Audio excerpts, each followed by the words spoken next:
Hello, today is August 21st. I'm Matt Daniel. I'm the chairman of the Spirit of VMI Political Action Committee. And today we are lucky to be interviewing or talking with a candidate for the House Delegates District 20, Virginia House Delegates District 21. Is that right, John? That's correct. Yes. Mm-hmm. Okay. District 21, which I'll ask John to explain here in a couple of minutes. And with me also is my vice chairman, Clint Hubbard. Clint, can you say hello? Hi, John. Nice to meet you. Thanks for joining us today. My pleasure. You know, Clint, I always ask you to say hello, and you always say hi to the other guy, and you never say hi to me. Hey, Clint. Hey, Matt. Nice to see you. Hi, Joe. Nice to see y'all. Clint's class of 1986 and has been with the PAC for a couple of years now. And with us also is our chief political strategist for the political action committee that we have, Joe Eli, who's class of 1988. Joe, get your chin in and welcome. Thanks. How you doing, John? Very well. Thank you so much. Hey, John, we'll just take a couple of minutes today. I'm going to ask you about your district and door knocking and anything you want to talk about, really. Just real quickly, though, what we are is the Spirit of VMI. We're a political action committee. We started in preparation for the 2021 elections back in 2020, I think in February of 2020 is what we call our birthday. Maybe it's March 1st. But in order to, we saw the badness coming from the political class in Richmond. So we decided that was a place where we should put energy and try to change that as much as we can. And to, once we do or did change that, to try to elevate VMI in the minds and the hearts of legislators across the state of Virginia, so that they understood the qualities of honor, integrity, patriotism, and the citizen soldier ethos, which is what we'd like to instill in any candidates that we're, or at least remind in any candidates that we're able to have some sort of positive effect on. So that's the Spirit of VMI. That's what we're there for. We do a lot of other stuff.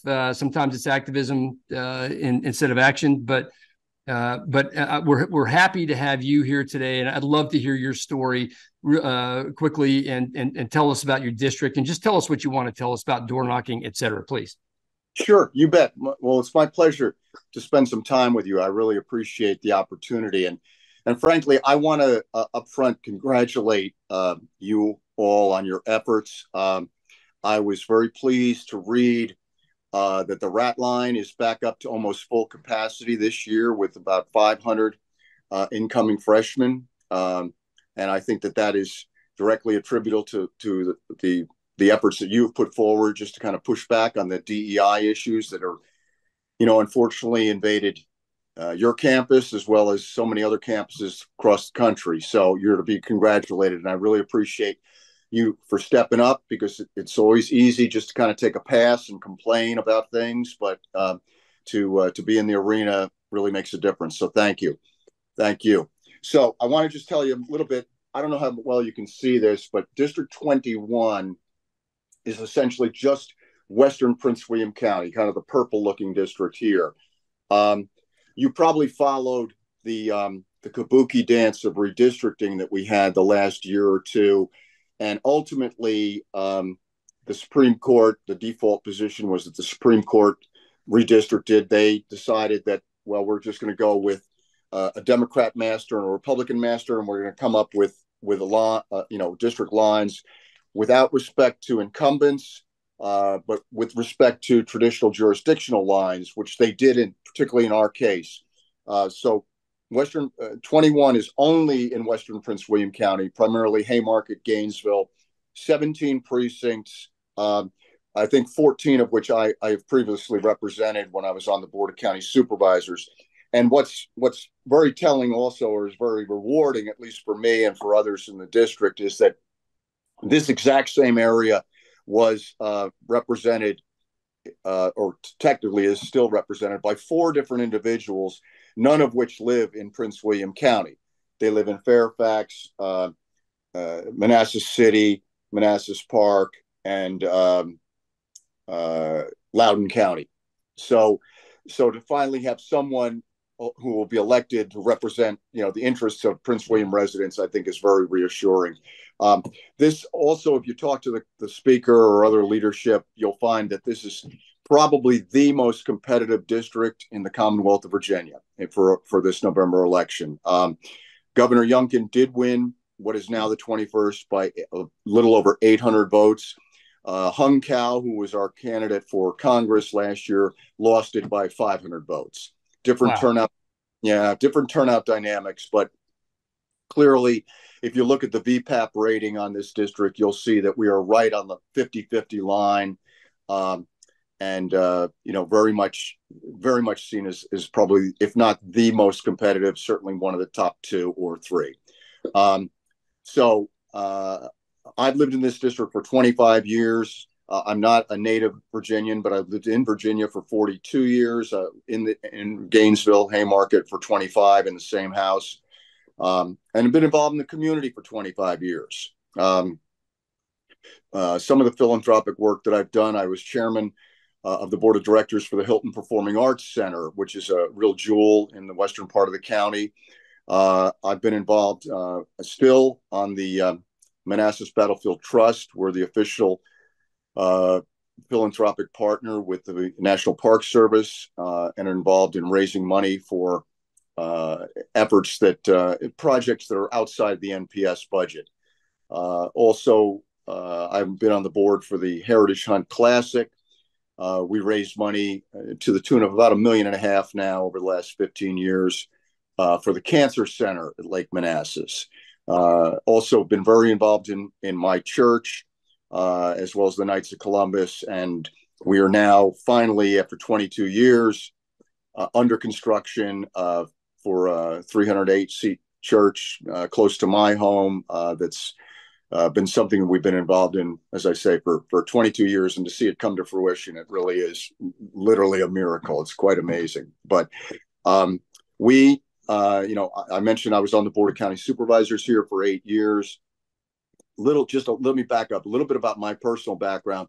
As I mentioned, I've been in Virginia for 42 years. I first moved here to serve in the administration of President Ronald Reagan.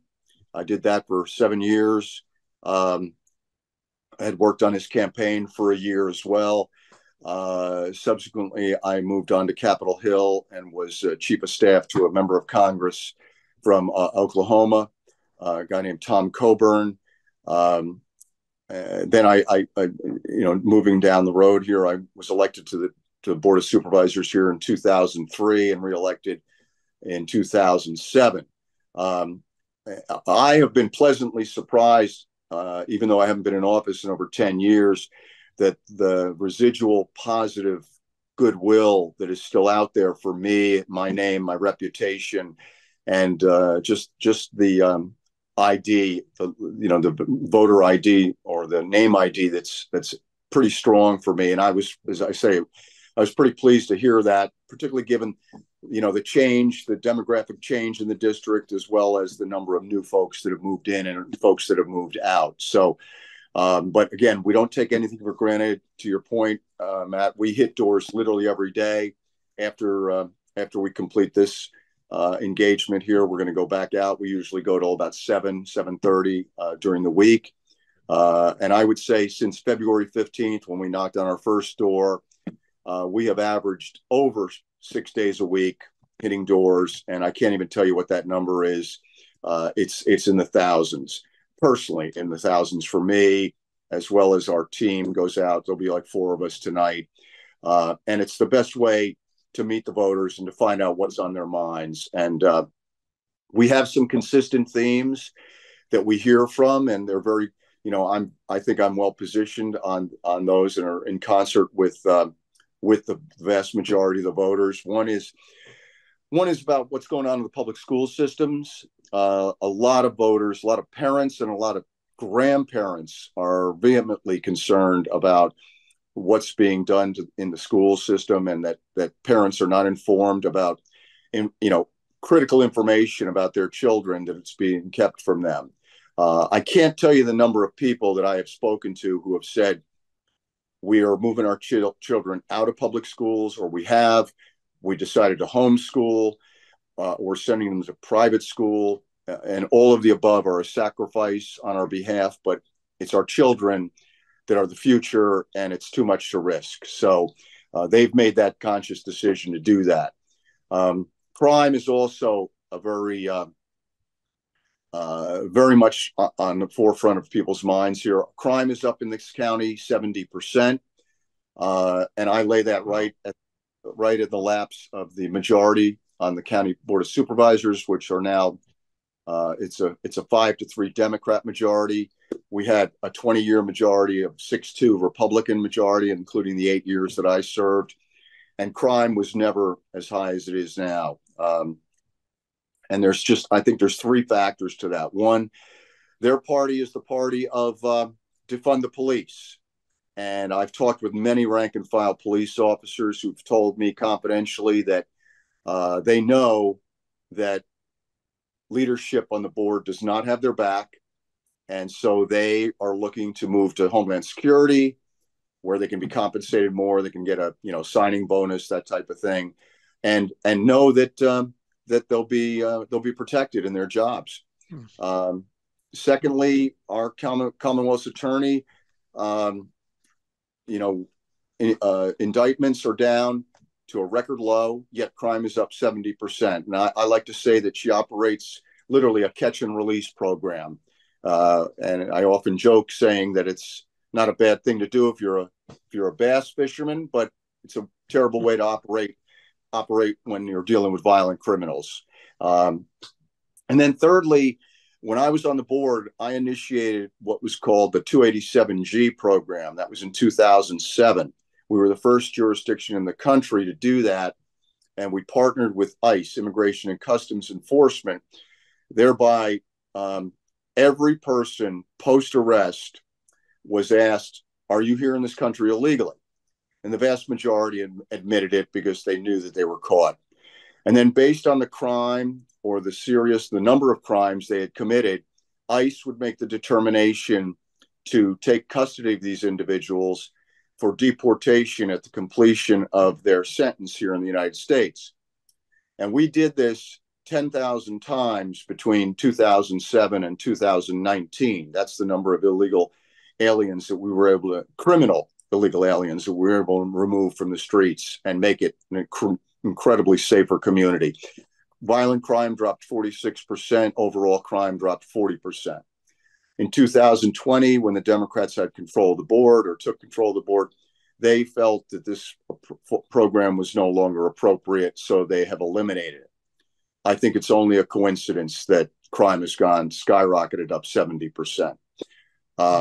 So those are 2 of the major things I hear at the doors. Also, a local issue about data center overdevelopment in the county, but that really is very localized, and we have tried to work with our legislators as well. Last year, I went on many occasions to Richmond with a bipartisan group on buses to talk about where to site these data centers appropriately, like not next to a school or housing developments or next to the national battlefield, and also bills about studies, meaning like let's study the impact to the air, water, wildlife, noise, etc., prior to approval of these. Unfortunately, all these bills failed on a bipartisan vote. In fact, both Republicans and Democrats opposed these, but I've pledged to revisit these should I be elected next year or serve next year. So that's a little bit about what we hear. But as I say, when I was on the board, I held a town hall meeting. I had pledged to hold a town hall meeting every quarter, and I did 34 of those in an 8-year period. And it made me a better supervisor. And I just feel that this is going door to door as much as I do is very much an extension of that. I think you get to hear, rather than just read a narrative, you get to hear firsthand from folks as to what's important to them. So I'll just leave it there and see if there's any questions, or where would you like to go from here? Well, hey, thank you. That's pretty comprehensive. I know that there are. I know for a fact that you're in one of the top most competitive districts. I mean, your caucus leadership told me that, and which is one of the reasons why we're reaching out. We're trying to make a difference. So when it comes to that, first, how is the knocking going? How do you feel that do you feel like you're penetrating in that 50-50 at all? Definitely. Of course, in the primary, we were generally just knocking on Republican doors. You know, we have a pretty good app that we utilize called I-360 that gives us an indication of where folks are politically. And we really concentrate now on more of the quote unquote the C voters. These are folks that are kind of light Republican, light Democrats. They might not vote every year. They might vote just in the presidential year. Not really politically engaged, but I've got to tell you that the folks that we talk to, one of the commonalities is that they're really surprised that a candidate came to their door. And I always give them the opportunity. Hey, you've got me in front of you. Any questions you want to ask, comments, something about my background or issues that are of concern to you, let me know. So just generally, I've been very pleased with the response at the doors. Every once in a while, you do get somebody that, you know, has no interest or slams the door in your face even before you engage in conversation. But that is really the rare occasion. So as I say, it's just for me, it's very rewarding because I get to hear firsthand what's on people's minds. Well, I appreciate the answer. I ask for a number of different reasons. One is because that sets Joe Eli up for the question he's going to ask you. Joe, go ahead. John, considering how competitive your district is, we know we need to get the base out, but what are you doing specifically to try to draw some independents to you? Well, it's pretty comprehensive. I mean, we've got a pretty large budget that we're working with, and we're going to do, you know, we're doing social media outreach. I mean, every day we're doing social media ads, texts. We spent about 9 hours 2 Sundays ago producing, probably better, maybe 10, 12 commercials that we're going to utilize on YouTube video or YouTube TV, cable TV, and eventually broadcast as we get very close to the election. As you can imagine, that's very expensive, and frankly, the message gets diluted because we're advertising in Washington, D.C. and West Virginia.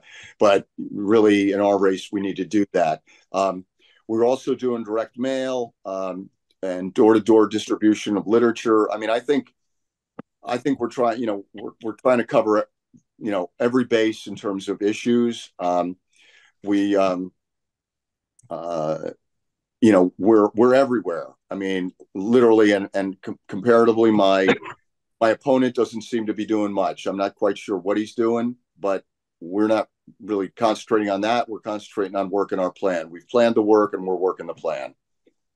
So for the mailers, you would know who the independents are, right? In order to mail that information out? Very much so. Yeah. Okay. And I haven't been involved in this game on and off for 40 years. The technology and the information has really improved. I can remember, you know, just as a volunteer for other candidates, working with different platforms and finding that the level of accuracy was pretty low. You know, you'd often knock on somebody's door and you think it was the Smiths, and they were like, "No, we're the Jones. We moved out. They moved out 10 years ago, and we're socialists. They were conservatives." That type of thing. You know, literally. But so this platform, I'm very pleased with, and yeah, it really does identify who the independents are, who the soft R's are, who the soft D's are. That's great. Thank you. Thank you, John, and thanks, Joe, for the question. With all the information and context and text you've given us, we have to bring it back to VMI before we close this thing up. And Clint Hubbard is our